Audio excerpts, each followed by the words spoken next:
Usai Ramadan ini, patut kita merenungkan tentang ibadah-ibadah yang kita kerjakan.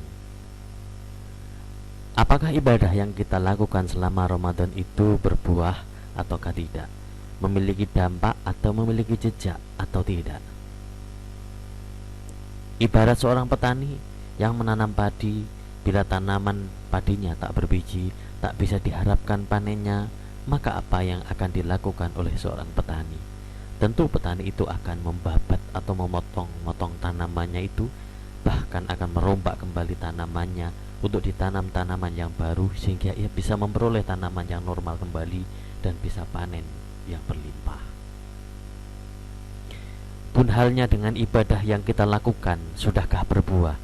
Sudahkah bisa menjanjikan untuk kita panen hasilnya? Sudahkah berdampak? Sudahkah menghasilkan sesuatu yang berpengaruh, khususnya dalam bentuk laku yang semakin matang? Misalnya sholat yang kita kerjakan, baik sholat fardu maupun sholat sunnah seperti tarawih atau witir yang kita kerjakan selama 1 bulan penuh. Kira-kira sudahkah berbuah menjadi tanha anil fakhsya wal mungkar, bisa mencegah perbuatan keji dan mungkar? Misalnya sudah mampu mempengaruhi perilaku untuk tidak memfitnah, membuli, berbohong, mencaci maki, adu domba, dan lain-lain. Pun dengan tadarus, zikir kita, wirid-wirid kita, apakah sudah menjadikan hati kita merasa tentram, tenang, tidak mudah marah, tidak mudah stres, tidak mudah galau? Begitu pula halnya dengan puasa kita yang kita kerjakan selama 1 bulan penuh, belum ditambah puasa Syawal, apakah sudah berbuah dengan memperoleh derajat la'allakum tattaqun, menjadi orang yang bertakwa? Bila ibadah-ibadah kita tak berbuah, bagaimanakah kita berbahagia dengan pesta hari raya? Bagaimanakah kita bisa tersenyum gembira sedangkan kita tak tahu nasib ibadah-ibadah kita diterimakah atau ditolak? Patut kita renungkan nasihat Kiai Haji Jamaluddin Ahmad bahwa orang yang taat, orang yang ibadah akan memperoleh buahnya dari apa yang ia kerjakan. Dan buah dari ketaatan itu, yang pertama, orang yang taat maka hatinya akan menjadi bersinar, bercahaya, bersih, suci, dan selalu dalam kondisi fitrah.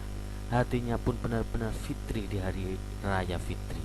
Dan inilah barangkali makna kembali ke fitrah, itu merujuk ke hati orang yang telah berbuah menjadi suci tanpa kotoran-kotoran hati yang merusak. Kedua, orang yang taat akan menjadikan pribadinya semakin lebih baik. Karena orang yang taat ibadah, dia akan senantiasa tertarik mengikuti nilai-nilai ilahiyah. Pribadinya akan menjauh dari hal-hal yang merusak keakrabannya dengan Tuhannya. Hatinya selalu ingin merasa dekat kepada Allah dan merasa bahagia dengan keakraban itu selalu. Ketiga, amal ibadah yang dikerjakannya akan menjadikannya ketagihan karena merasakan nikmat dan nikmat. Karena tak heran seorang Sayyidina Ali ketika dicabut panah yang menancap tidak merasakan sakit karena ia dalam kondisi nikmat menghadap Allah dalam kondisi sholat.